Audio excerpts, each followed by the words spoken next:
જામનગરના હરિપર ગામે ધર્માંતરણના કૌભાંડનો પર્દાફાશ થયો છે। રહેણાંક મકાનમાં ચાલતી ધર્માંતરણની પ્રવૃત્તિનો હિન્દુ સેનાએ ભાંડો ફોડ્યો। સેવાના ઓથા હેઠળ કેટલાક શખ્સો ખ્રિસ્તી ધર્મમાં રૂપાંતરણ કરાવતા હતા। દર રવિવારે સેવાની પ્રાર્થના સભામાં બોલાવીને આદિવાસી શ્રમિકોને નિશાન બનાવતા।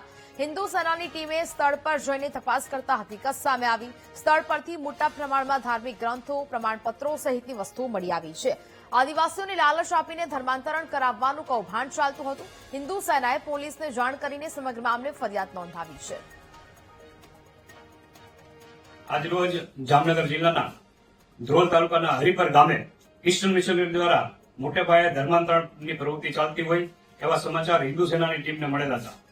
જ્યાંથી સૌરાષ્ટ્રના પ્રમુખ ગૌરવ મહેતા દ્વારા આખી ટીમ દ્વારા તપાસ થતા હરિપર ગામમાં દર રવિવારે ભોળાભાળા હિન્દુઓને ધર્માંતરણ કરાવવા માટે ભોજન અને મોટા લાલચ આપી અને મિશનરી દ્વારા કાર્યવાહી થઈ રહી છે।